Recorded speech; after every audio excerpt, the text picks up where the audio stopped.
Queridos, eu queria compartilhar com você uma palavra que o Senhor colocou no meu coração. Estaria trazendo ela no domingo passado, mas por conta do dia do pastor, da surpresa que os irmãos prepararam, então tive que deixar para este domingo. O tema dessa palavra é Conte as Estrelas. É interessante que na vida da gente existem momentos que são marcantes. Existem momentos da nossa vida que marcam a nossa história, que deixam legados para toda a vida. Acredito que se você colocar a mão na consciência aí, você há de se lembrar de algo que Deus tenha feito na sua vida, na sua história, que se por algum motivo, alguma razão, o resultado fosse diferente, quem sabe você nem estaria aqui nessa noite. Destaco aqui a presença do Alex. Alex está sentadinho ali. Alex é um milagre vivo de Deus, está com a gente hoje, nós oramos muito por ele. O Alex estava com 75% do pulmão tomado de Covid, saturação a 74%, e nós conhecemos pessoas que morreram com saturação a 85%, a dele estava mais baixa, e Deus o livrou dessa enfermidade gravíssima, para a honra e glória do Senhor. Amém, Alex? E ele está se recuperando, graças a Deus, hoje com a gente aqui, e é uma alegria muito grande. Se não fosse Deus na sua vida, você não estaria aqui hoje, se não fosse a mão do Senhor sobre a sua vida. Existem momentos da nossa vida que são significativos, gente.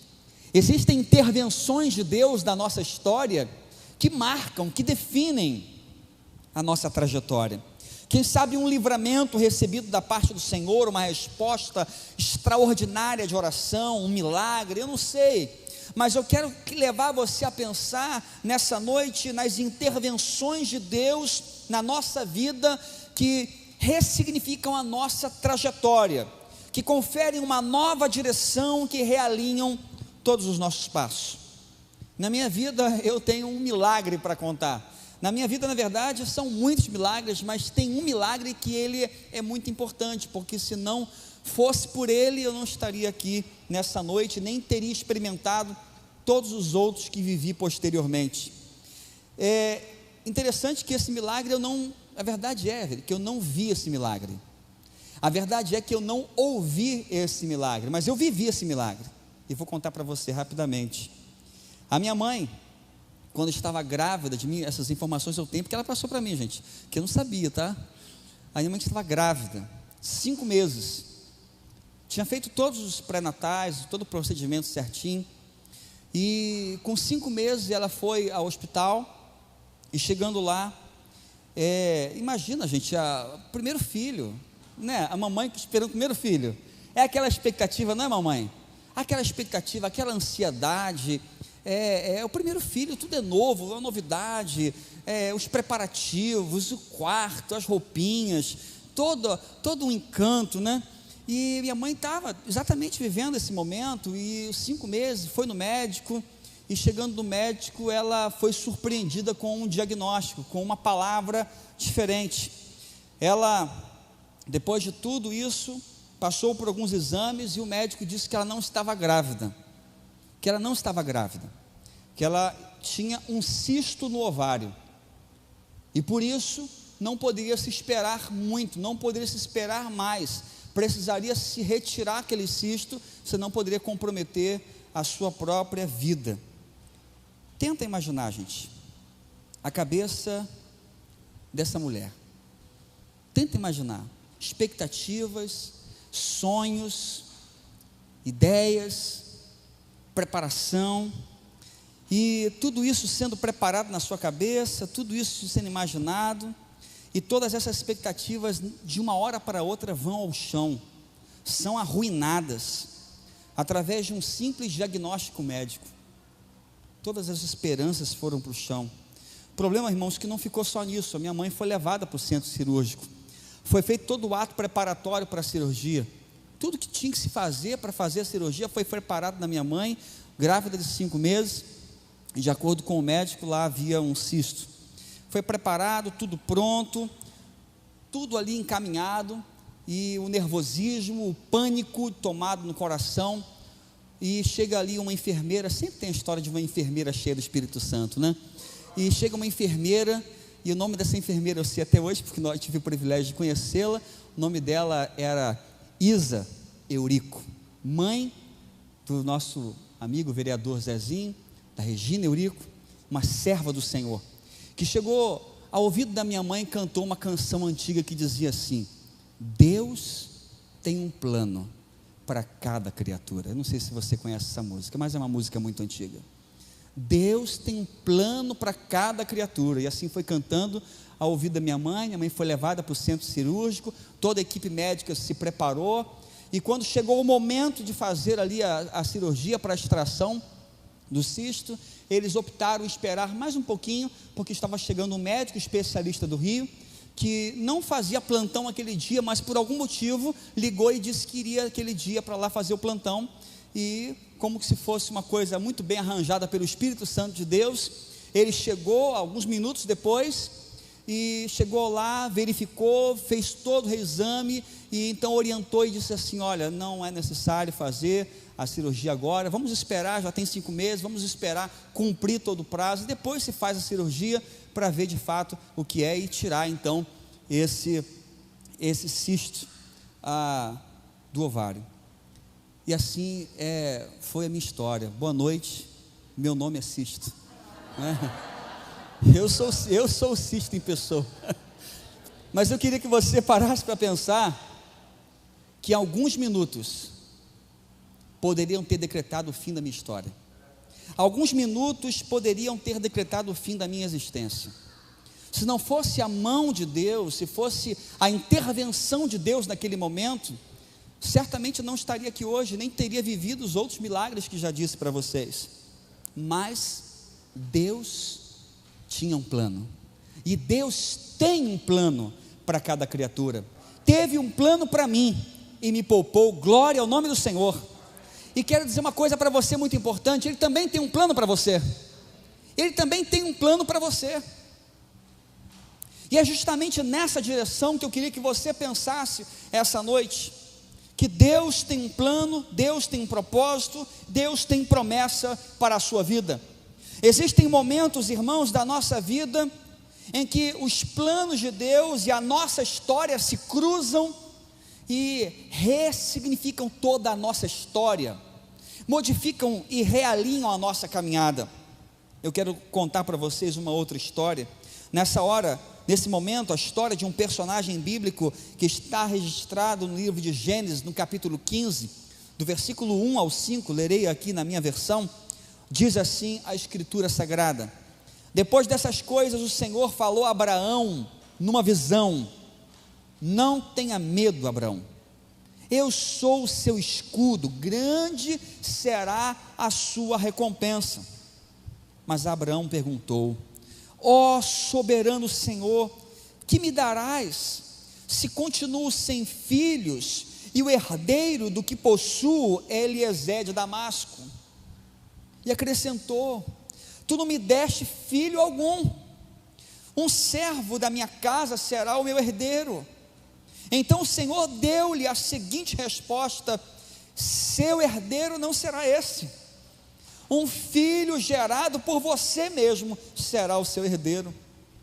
E levando para fora da tenda, disse: olha para o céu e conte as estrelas, se é que pode contá-las.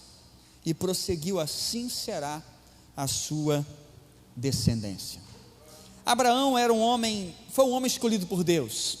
Deus formou a nação de Israel através deste homem, mas para fazê-lo, Deus teve que tirá-lo do meio da sua terra, do meio da sua parentela, do meio dos seus parentes, e ele então obedeceu a um chamado de Deus para ir à terra que Deus havia de lhe indicar.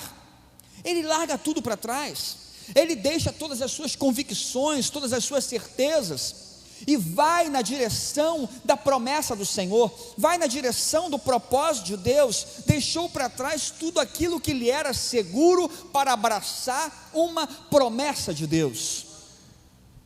Deus queria fazer dele uma grande nação, Deus queria formar a partir dele o seu povo, mas o texto da palavra e a narrativa do livro de Gênesis, a partir do capítulo 12, vai nos indicar que ele já era de idade avançada, e assim também a sua esposa, que já havia passado o período fértil, não podia mais ter filhos.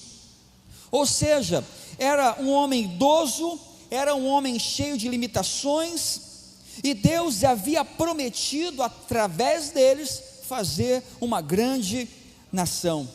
E eles creram, e eles confiaram na promessa, eles abraçaram a promessa, com toda a sua esperança, creram, contra a razão, contra toda a lógica, eles creram nessa promessa e foram caminhando, avançando em direção ao cumprimento da promessa do Eterno. Por vezes, irmãos, Deus nos convida a caminhar numa direção que nós não entendemos. Deus nos convida a caminhar por caminhos estranhos à nossa razão. A verdade é que o caminho da fé sempre será estranho à nossa razão. O caminho da fé, o caminho da confiança em Deus sempre estará além do caminho das nossas conveniências. Crer em Deus, irmãos, é um ato de rebeldia contra o sistema e crenças deste mundo. Crer em Deus, confiar em Deus, confiar no Senhor. E como é difícil, irmãos, mantermos essa confiança, como é difícil mantermos a nossa fé nas promessas de Deus, quando tudo que olhamos ao nosso redor vai contra a promessa. Como é difícil continuar crendo, como é difícil continuar com uma fé alinhada, quando tudo que você olha ao seu redor está contradizendo isso. Não é fácil estar nessa situação, não é fácil estar vivendo essa experiência, entre aquilo que você vê agora e aquilo que você espera pela fé. E essa é a história de Abraão, um senhor idoso, um Senhor cheio de limitações naturais, mas também alguém cheio de promessas de Deus, cheio de promessas poderosas que o Senhor havia lhe feito. O que ele tinha diante dos seus olhos era a sua idade avançada, a impossibilidade de ter uma descendência natural. Ele já tinha feito um plano, o plano de gerar descendência através do principal servo da sua casa. Lá no versículo 2, ele reclama com Deus e fala assim: ó Senhor soberano, que me darás se continuo sem filho, e o herdeiro que possuo é Eliezer de Damasco? E ele acrescentou: tu não me deste filho algum. Gente, esses dois versículos para mim são versículos consoladores da Bíblia. Sabe por quê? Porque eu acho fantástico o fato de Abraão reclamar com Deus dessa maneira. Entenda que Abraão direcionou para Deus a sua reclamação. Ele não falou: Senhor, eu sou homem velho, já não posso mais ter filho, a culpa é da minha idade. Ele não culpou os médicos da sua geração, ele não culpou a ciência. Ele poderia se lamentar por esse fato, mas não, ele fala com Deus, ele reclama com Deus, ele direciona a sua queixa para o Senhor, porque ele sabia que a resposta certa só poderia vir da boca de Deus. Irmãos, tem muita gente que não está recebendo nada da parte de Deus, porque está reclamando para a pessoa errada. Tem gente que não recebe nada da parte de Deus, porque está reclamando para o Instagram, está reclamando no Facebook, mas não dobra o teu joelho no chão e reclama para Deus. Querido, presta atenção numa coisa: Deus não fica ofendido quando você reclama para Ele. Deus não fica ofendido no céu quando você se queixa com Ele. Não, irmão, Deus não fica afrontado com isso, não. Deus não fica afrontado com isso. É como um pai, gente. Deus é o nosso pai, amém? E como pai, você ouve muita coisa que o seu filho fala, que o seu filho pede, e às vezes seu filho chora, reclama. Hoje o Xande não veio, está chorando em casa, porque ele viu na televisão que está dando vacina, e eu falei: está chegando a minha vez. Ih, revelei minha idade, né? Está chegando a minha vez. Ele falou: não quero tomar vacina. Eu falei: meu filho, você vai ter que tomar. Eu não quero. Ele chorou, mas chorou de pingar cada lágrima que derrubava hamster, que ele ganhou um hamster, gente. O pessoal da igreja está chegando, assim, agradar o filho do pastor, vou dar um bicho para ele. Eu quero dizer para você que para cada bicho que você der para o meu filho, eu vou também dar um bicho para você. Eu vou jogar uma cobra na sua casa. Olha, para, gente, eu não aguento mais. Eu estou pedindo ajuda. Por favor, não me dê mais bicho. Não aguento mais, gente. Eu estou reclamando, estou me questionando para vocês agora. Sou eu que estou reclamando agora. Mas, gente, eu acho consolador isso aqui. Abraão reclama com Deus. Reclama. Se queixa com Deus. Ele direciona para Deus a sua reclamação. E Deus não fica ofendido com isso, gente. Eu ficaria muito triste se meu filho começasse a reclamar com outras pessoas, eu não fosse o primeiro alvo das suas reclamações. Quando você reclama para Deus, está dizendo na verdade que é dele que você espera, amém? Você está reclamando com ele, meu pai, eu preciso disso, olha, não está acontecendo, e olha isso. Mas reclame para Deus, reclame para aquele que pode abençoar a sua vida, reclame para aquele que pode cuidar de você. Gente, a Bíblia incentiva isso. Tem um profeta que reclamou tanto, mas reclamou tanto que ele escreveu um livro de reclamação, chama-se Lamentações de Jeremias. De tanto que ele murmurou, de tanto que ele reclamou, ele juntou tudo e fez um livro, e está na Bíblia.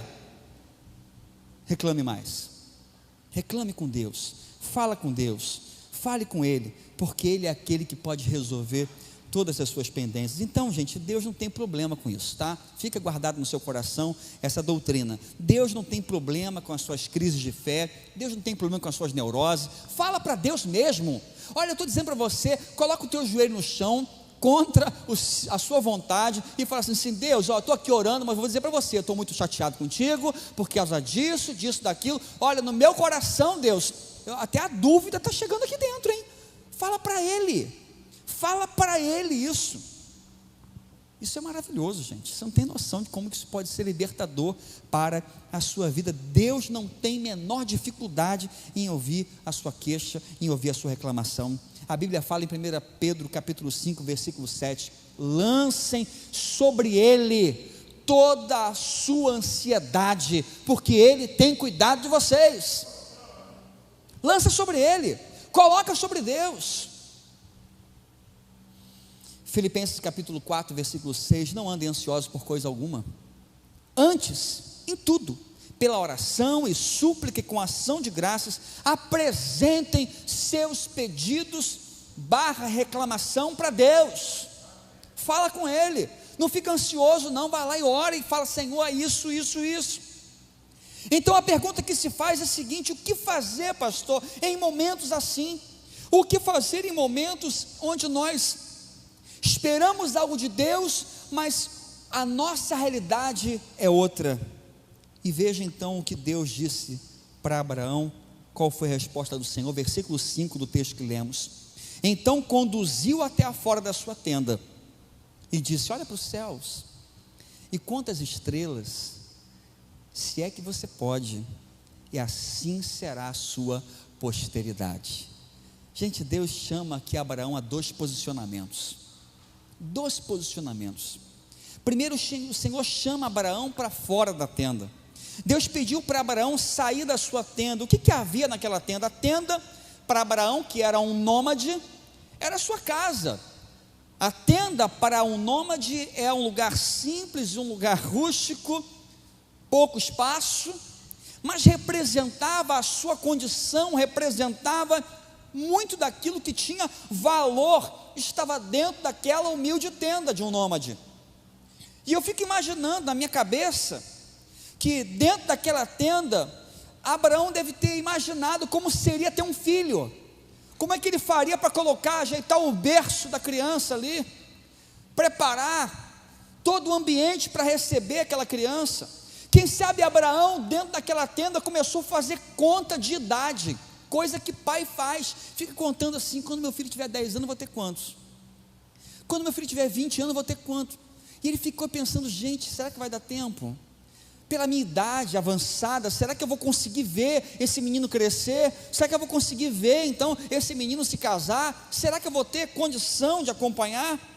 Ali naquela tenda ele ficou imaginando o seu futuro, imaginando também e percebendo as suas próprias limitações. Dentro da tenda, Abraão percebeu a sua própria limitação. Dentro da tenda, Abraão percebeu os seus limites. Ele foi confrontado com a sua própria limitação. A tenda aqui representa então os nossos próprios recursos. Ela representa aquilo que nós temos, aquilo que nós podemos. Ela representa o natural, representa as nossas possibilidades. E olhar para a tenda é você perceber que o que tem ali é o seu contexto, é a sua vida e a sua realidade. Quando você olha para dentro da tenda, você percebe tudo que você pode fazer e tudo que você não pode fazer. Quem sabe, meu irmão, minha irmã, nessa noite você não esteja reclamando com Deus. Ah, pastor, mas eu estou reclamando tanto com Deus. Essa palavra é para mim mesmo, porque eu estou reclamando tanto com Deus. Ah, mas eu estou murmurando tanto, estou me queixando, estou orando, estou falando com Ele. Mas quem sabe você não esteja fazendo isso aí dentro da sua tenda, na tenda daquilo que lhe é conveniente, dentro da tenda daquilo que lhe é cômodo, daquilo que é natural, do esperado, do racional. Quem sabe você não esteja tentando enxergar o milagre e a promessa de Deus a partir das suas próprias possibilidades. Hebreus capítulo 11, versículo 1 diz assim, que ora, a fé é a certeza daquilo que esperamos e a prova das coisas que nós não vemos. Se você está vendo, não exige fé. Se você está vendo, não exige de você uma postura de confiança em Deus. Tudo aquilo que está ao alcance da sua vista, da sua possibilidade, não exige de você fé alguma. A fé é a certeza de coisas que nós não vemos. Se você está vendo, então não é fé. Se está dentro da sua tenda, não exige fé. A Bíblia fala em Hebreus capítulo 11, versículo 6, que sem fé é impossível agradar a Deus. Sem fé é impossível agradar a Deus. Mas eu tenho muita boa vontade, pastor. Boa vontade não adianta. Não adianta, não resolve. Deus disse que ele precisa de fé. Fé. Em segundo lugar, o Senhor chama Abraão para olhar para o céu, para contar as estrelas. Atente, que Deus graciosamente conduz Abraão para fora da sua tenda. Está lembrando o que a tenda representa? A tenda representa a sua zona de conforto. A tenda representa aquilo que lhe é confiável, o racional, a sua realidade, os seus próprios recursos. E atente para o detalhe aqui, que o texto da palavra no versículo 5 deixa muito claro para nós. Deus o conduz para fora. Ele não sai, ele é levado para fora, ele é conduzido para fora, ele é tirado da sua tenda. Irmãos, por vezes Deus nos tira da nossa tenda de comodidade. Deus nos puxa pela mão e nos arrasta para fora dela. E isso pode ser traumático, isso pode ser difícil, isso pode doer bastante, porque dentro da tenda a nossa mente imagina que lá nós estamos seguros. Lá você está apoiado e sustentado naquilo que você pode fazer. Dentro da tenda nós estamos hipoteticamente seguros, mas cegos quanto à grandeza das promessas que Deus tem para a nossa vida. Preciso dizer para você, irmão, que em momentos da nossa história, Deus entra na nossa vida, nos puxa pela mão para fora dessa tenda da comodidade. Existem momentos de nossa vida que nós não saímos de lá por boa vontade, Ele tem que nos arrancar de lá. E quem sabe você nessa noite está aqui, está vivendo uma situação desconfortável. Quem sabe você que está aqui essa noite está vivendo isso. Você estava muito bem numa situação e de repente algo aconteceu que mudou totalmente a sua vida, que tirou você da sua zona de conforto. E quem sabe você esteja atribuindo isso a uma ação maligna. Está vendo, pastor? Não está rondando só berço, não. Está rondando a minha vida também. É claro, gente, que o diabo, ele veio para roubar, matar e destruir. E se você der a oportunidade, ele faz mesmo. Mas eu queria dizer para você uma coisa muito importante. Por vezes, é Deus que nos tira para fora da nossa tenda. Você está me entendendo até aqui, irmão? Amém? Por vezes, não é o inimigo fazendo, não. Às vezes é Deus que está agindo na sua vida para balançar você, para tirar você desse marasmo espiritual que você estava vivendo.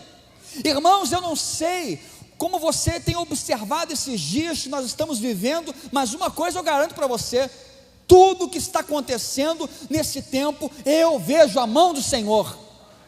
Irmãos, presta atenção, porque eu tenho acreditado nisso, que Deus está levantando para esse tempo a nova geração. Deus está levantando a sua igreja. Deus está levantando uma igreja corajosa, ousada, uma igreja que no meio da crise descobriu como que é necessário e indispensável viver pela fé, que a sua vida não está segura no seu dinheiro, na sua saúde ou na sua estabilidade. A sua vida está nas mãos de Deus. Eu creio que nós estamos para viver os melhores anos da nossa vida, amém? Você recebe essa palavra para você? Em nome de Jesus, eu creio nisso. Creio porque Deus tem nos livrado, Deus nos tirou da nossa tenda de comodidade, balançou, bagunçou as nossas convicções para nos apontar a algo glorioso. Irmãos, Deus fez isso com Abraão. Tira da sua tenda, tira da sua comodidade, sai da sua zona de conforto, sai daquilo que para você é possível, vem para fora, olha para o céu. E ele fala para Abraão: Abraão, conte as estrelas. Tenta imaginar, eu fico tentando imaginar, eu leio a Bíblia, eu fico tentando imaginar na minha mente isso, gente. Abraão lá, 1, 2, 3, 4, 5 mil, 10 mil, 20 mil, 40 mil. Eu estava em qual número mesmo? Senhor, perdi a conta. Vamos tudo de novo, Senhor, vamos lá. E contando, conte as estrelas. Deus pede para Abraão fazer uma coisa impossível. Deus pede para Abraão fazer o impossível. Até hoje, com toda a tecnologia, nós não sabemos quantas estrelas tem no firmamento. Deus pede para que ele conte as estrelas, para que ele enumere as estrelas. E ele, quem sabe, diz: Senhor, por mais que eu tente,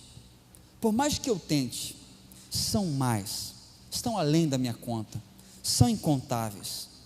A ideia aqui, a intenção de Deus, na minha interpretação, era que Abraão concluísse o seguinte: que dentro da tenda dele, tudo era limitado.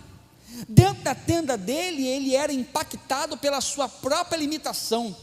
Mas quando ele sai da tenda e ele vem para o ambiente da presença de Deus, ele percebe que, apesar da sua própria limitação, os recursos do céu são infinitos. Os recursos de Deus são inesgotáveis.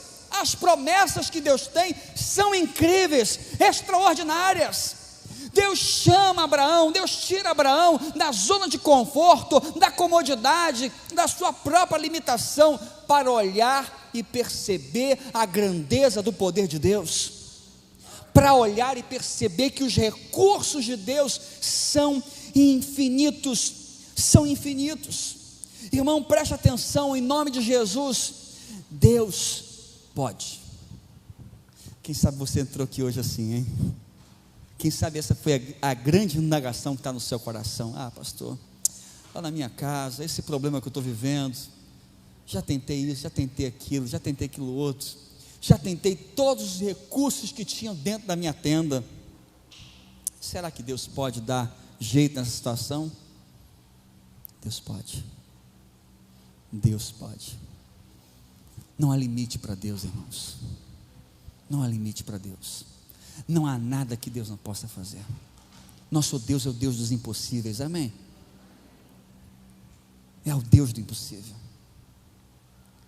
Deus chama Abraão para contar as estrelas, para perceber a sua própria finitude, a sua própria limitação e a grandeza de Deus.